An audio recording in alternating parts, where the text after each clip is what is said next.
Previously during the investigation. These puppies are making me go to another town in the boondocks again. I didn't think you'd keep me waiting in the rain for so long. Welcome to Greenvale. I'm the sheriff, George Woodman. Call me George. There's definitely something in this town. Do you feel it, Zach? My coffee warned me about it.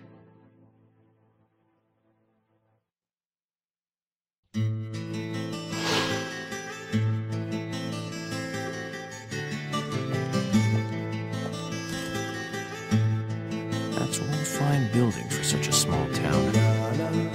The exterior woodwork is spectacular. Don't you agree, Zach?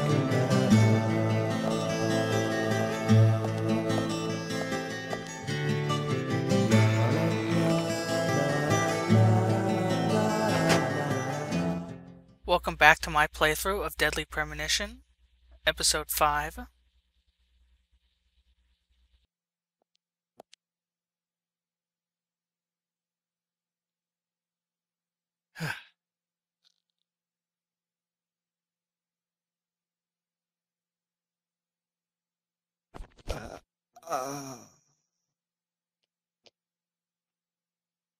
Pleasure to meet you, Agent Morgan. We've been expecting you. I'm Thomas McLean, the sheriff's assistant.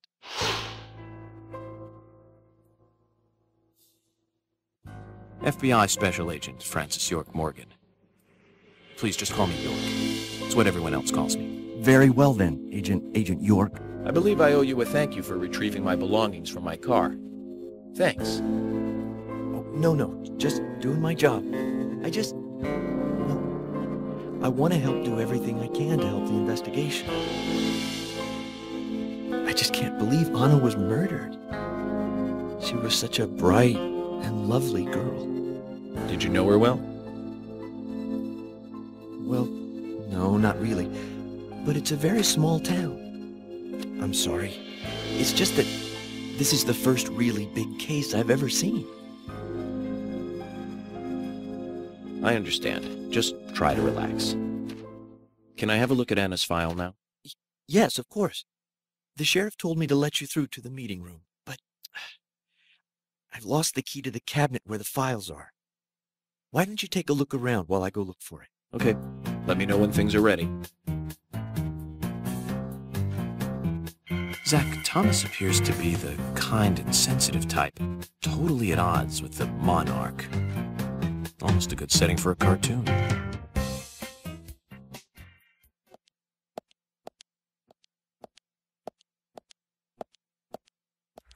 And that was Thomas. He's a sheriff's deputy here in Greenvale, and we're going to end up seeing quite a lot of them. Our quest here, if you can call it a quest, is to find the key to the records. And the keys are scattered throughout the sheriff's department. Like I said, the sheriff's department can serve as a hub for Zach and York. And you'll see what that means here in a little bit. So let's just explore and try and find the keys that we need to open the files.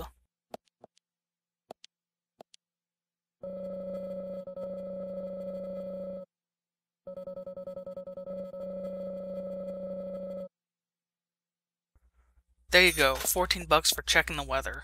Great way to make money. And I can tell you, if I got paid money for checking the weather, I'd be pretty well set. There are a lot of NPCs. They're just sort of flavor NPCs. They're standing around. You can't interact with them in any way, but you can observe them. And for the most part, they have this generic sort of observation that they have nothing to do with the case, so there's no reason to interact with them. When you're railroaded into not going off the hidden track or leaving a building, you are told that there's no reason to leave right now.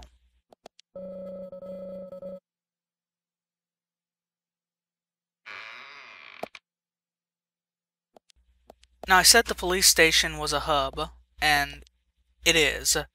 You can change your clothes here. You can swap out your weapons and your weapon loadout, your item loadout. And our first key is here, so we're just going to grab that and then take a look at our at the bubbles that are here. The bubbles indicate you can interact with something.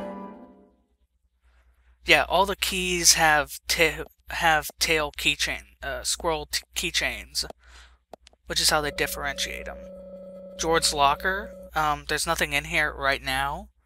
I assume that since you can open it, there might be in the future.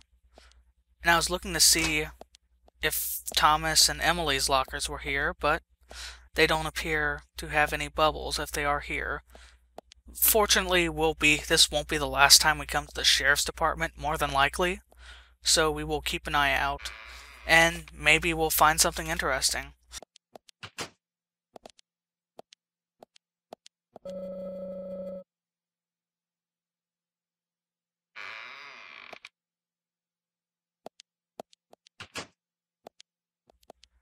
We can shave here in the kitchen.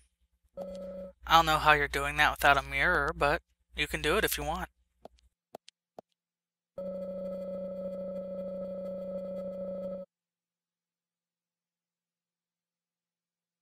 Zach, there's a name written on this dumbbell. Arnold. I haven't met anyone by that name yet. Could it be the owner of this dumbbell? What do you think, Zach? I don't actually know if there's actually an NPC named Arnold, or if it's just a nod toward Arnold Schwarzenegger. There's another key here. It's our second key of the game, the gray squirrel key. I think this is kind of poking fun at Resident Evil 4, or any Resident Evil games, diamond key to diamond lock sort of thing. Because this is sort of an affectionate parody of the survival horror genre. We've got ourselves a trading card of a turkey sandwich instead of a real turkey sandwich. Like to think someone ate the actual turkey sandwich and just left that behind. Let's continue searching for the keys. That red marker outside of that door indicates where we're supposed to go next. That's where we're going to go when we get all the keys for Thomas's quest, or mission, whatever you want to call it. And whenever there's a quest marker behind a room, it'll give those little indications that you're supposed to go there. And there's our third set of keys right there.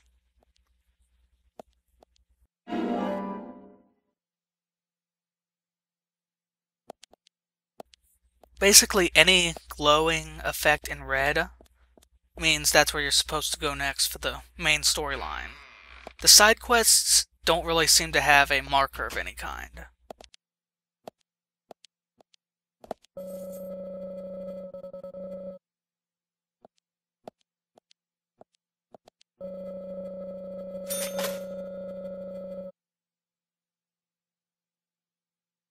You get points for observing random things like that. I guess that'll come up later in the game, but right now it just doesn't seem very helpful, but you do get paid, so. This top-down mechanic is really pretty badly done. They should have just stuck with over-the-shoulder, even when you are in stairwells. Fortunately, I haven't had to fight in this top-down mechanic yet, so. And hopefully we won't need to, because the controls are terrible. Let's just destroy some public property and then move on.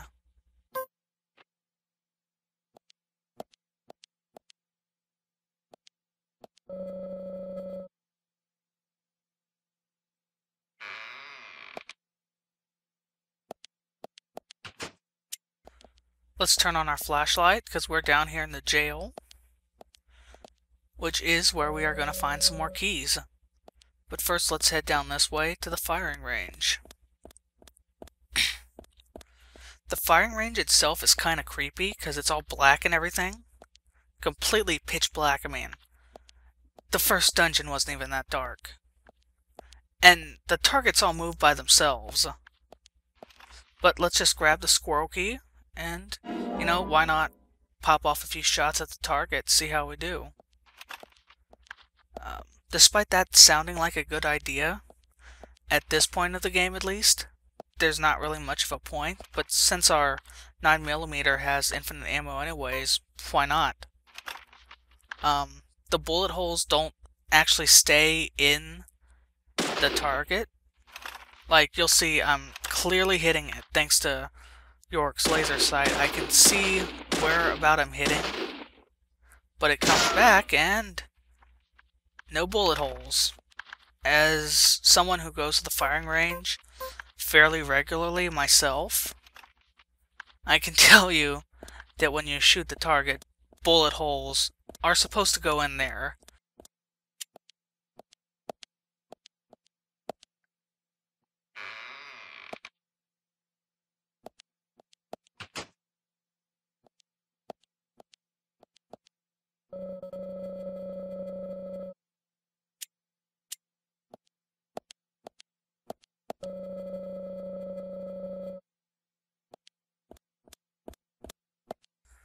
Now we're free to enter any of these cells that are not occupied. And we can sleep in here if we want, you know, because this jail cell bed is much nicer than our big bed in the hotel. And as you can see, but you see, I do not need to rest.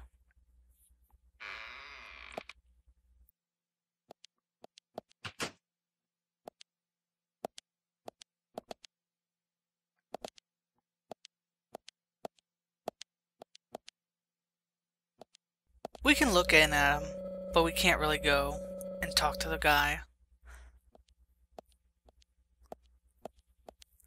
And hey, you know, a jail cell is the perfect place to store $30 and one of the keys to the station. Now, this is our 4th or 5th key, and it's also the last one we need to pick up for the quest.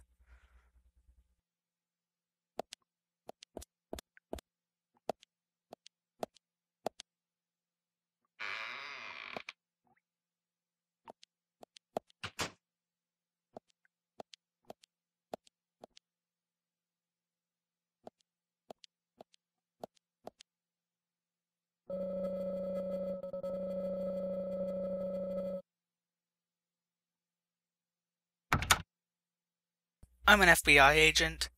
I think I can talk to this prisoner, who's probably just in jail for drunken disorderly conduct or something.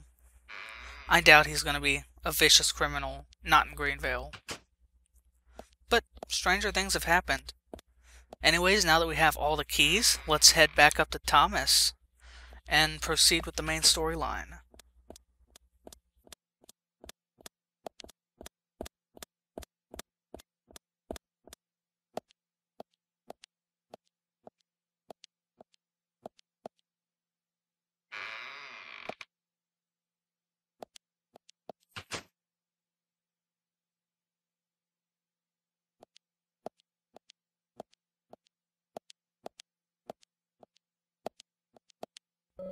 I don't know if this automatically sliding storage is a plot point or just something that's a hand wave, but we'll keep that in mind.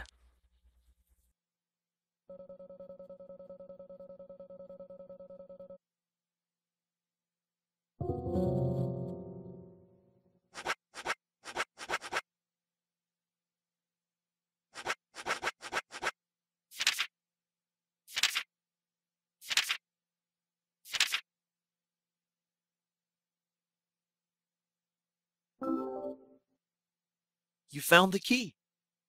I think so. Is this it?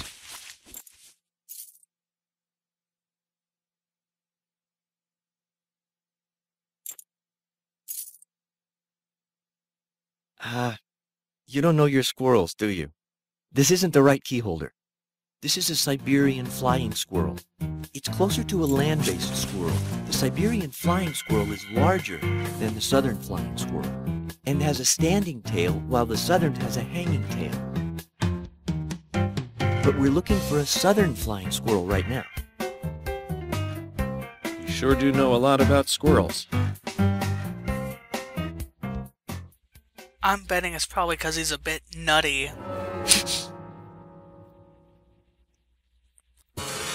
let's take a look at our squirrel keys real quick.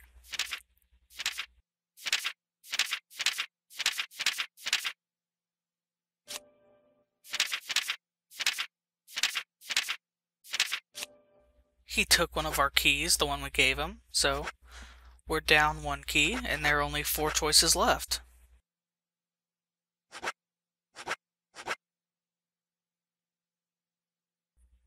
Now, we didn't really have any sort of clue the first time we tried this, so now that we have at least something in our favor, let's see if we can get it right this time.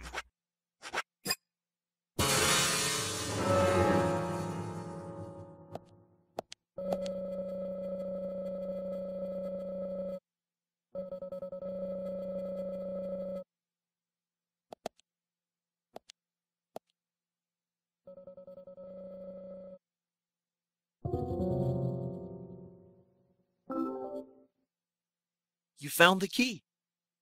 I hope so.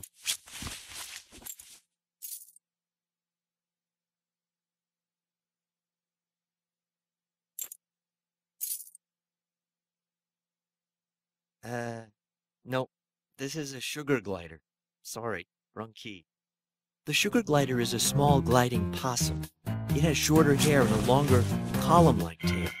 You can really see its muscle definition on this image, can't you? But we're looking for a southern flying squirrel right now. Zach, can you tell these things apart? This guy's a bit squirrely, don't you think?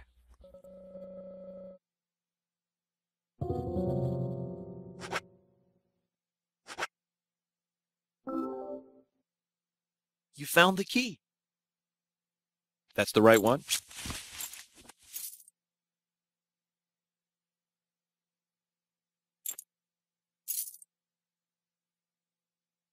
Yes, a southern flying squirrel. Thank you so much. I'll bring the files right in, so please go to the meeting room. Okay, I'll be waiting for you. Well, Zach, we just got here, and we've cracked a big case already.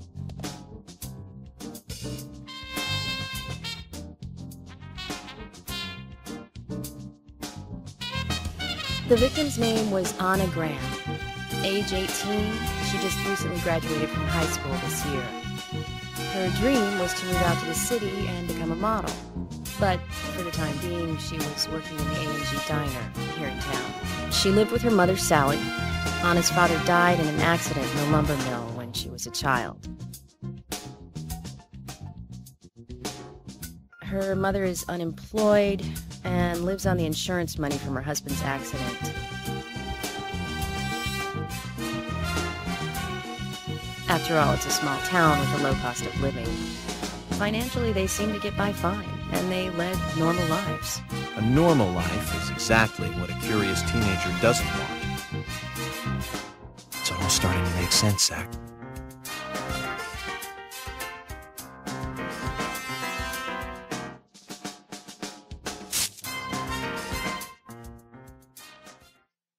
City folk, huh? No, I take that back. All of them can't be as bad as him. And some should have better manners. Huh.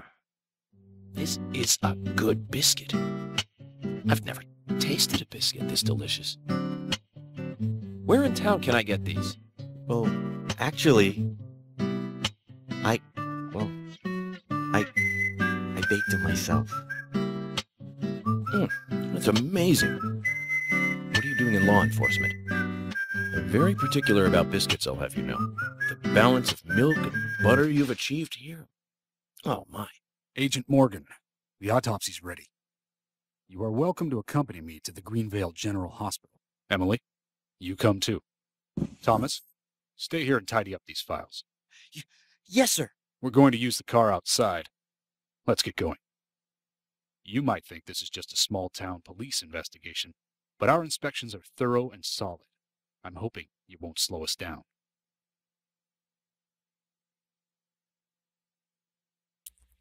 We're going to have a lot of dialogue in this episode, so I'm not going to be talking too much.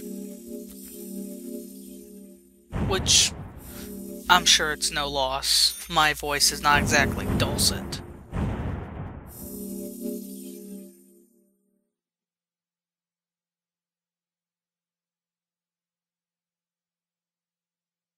The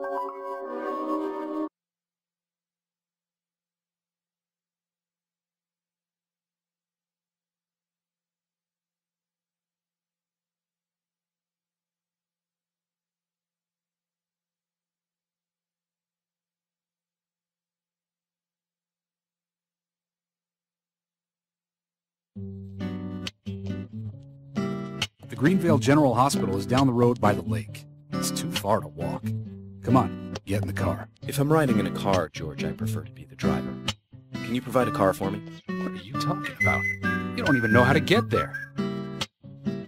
Which is another good reason for me to drive, George. I need to learn my way around town. Oh, man. Very well. Then I'll ride with you. I want to keep an eye on you. Fair enough. Just one thing, Agent Morgan. Your involvement in this case is limited. That means you don't have to learn your way around town.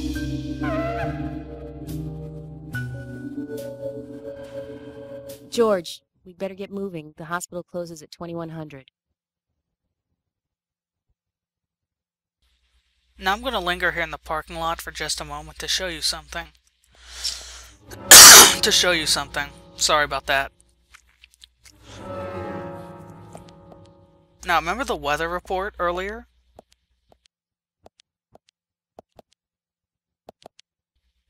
Yep. It's about to rain. And it's going to start coming down in earnest right now. When it starts raining, York puts on his FBI poncho, and everyone gets sort of shiny. Let's transition to when we're driving and our first conversation. Agent Morgan, I can't help noticing you prefer to work alone. Most of the time, yes. Don't you get lonely, flying all over the country alone? I must say I've never felt lonely. Are you married? Unfortunately, relationships and I are fleeting strangers. I don't get on very well with women, you might be surprised to hear. That's because you're young. You notice things like that at my age. You have to treat women carefully, like a thin crystal wine glass. If you don't, they can cut scars on your face, just like yours, right? George, is this an interrogation? I see you're a seasoned professional. But let's not talk about my scar. It was caused by a problematic woman. Well, she got you good. Terribly good. It'll fade away, and nobody will notice it in a week. A week? It's not that light of a wound. So, Emily, tell me, is there really a need for a full-time sheriff in a small town like this? I'm sure it is small to your city eyes, but any gathering of people leads to all kinds of problems. Fights, runaways, stray pets. You're too fixated on violent crimes. Our job is to guide the people along the correct path. First and foremost, that's what I consider to be my duty as the sheriff of Greenvale. There he is, the monarch, in all his glory. Kind of makes me glad that I wasn't born here. Did you say something, Agent Morgan? No, nothing, George. I was just reflecting on a little history. Well, we're in the middle of a homicide investigation. Keep your mind on the matter at hand. Okay, which right now is driving. I'll see you guys at the next transition and at the hospital.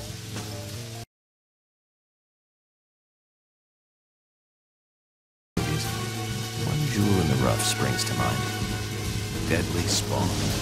Do you remember that one, Zach? Back in '83, directed by Douglas McCann.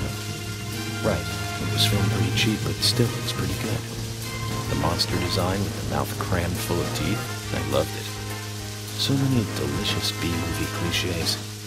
Did you know that they made a sequel? But I never got to see the sequel. The rental store didn't have it for some reason. They said the staff for the sequel was totally different from the original. Wonder how the sequel turned out. You know, the monster in that one responded to sound. Wait, Zach. Sounds a lot like the movie Tremors. I think that one was back in '89, directed by Ron Underwood. Now that was a great role for Kevin Bacon. Masterpiece. Zach, that one had sequels like crazy. There was a fourth one. I've only seen the first one, though.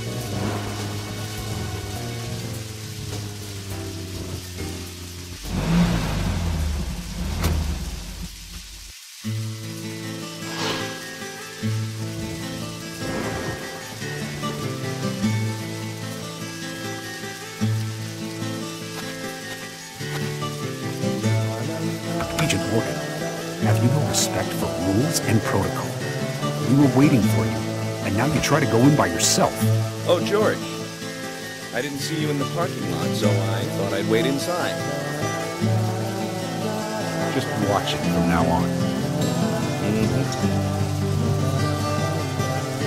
I don't like inconsiderate people who think that they're above the rules. And I'm sure I've made this point clear by now. Calm down, George. He probably just got lost on his way here and rushed in. Right, Agent York? Let's go inside then.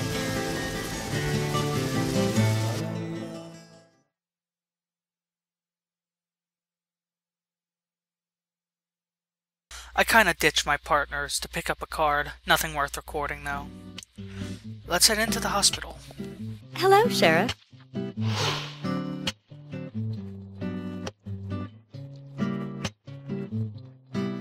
Hi there, Fiona. We're here to see Usha. Do you know where he is? I think Dr. Johnson is in the computer room. A computer room? In a hospital? Nice to meet you, Mr. FBI agent. The computer room is where our employees share a computer. Very nice to meet you, too. I'm FBI Special Agent Francis York Morgan. How did you know I was FBI? Easy. None of the police in this town wear cologne. Besides, that scar on your face is the biggest rumor in town. Rumors get exaggerated as they spread, even in the countryside. What's that you're reading, if I may ask?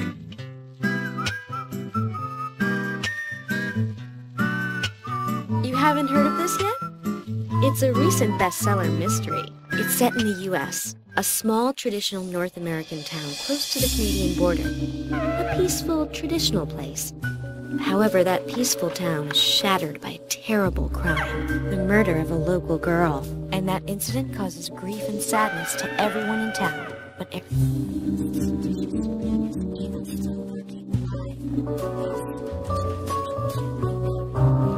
Fiona, don't say that.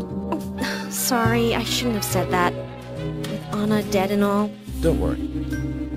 Books are written to entertain. It's good you're enjoying it. What we're faced with here is a terrible crime committed in a real world. Much different from that of a novel. So there's no need to apologize. Thank you, Agent York.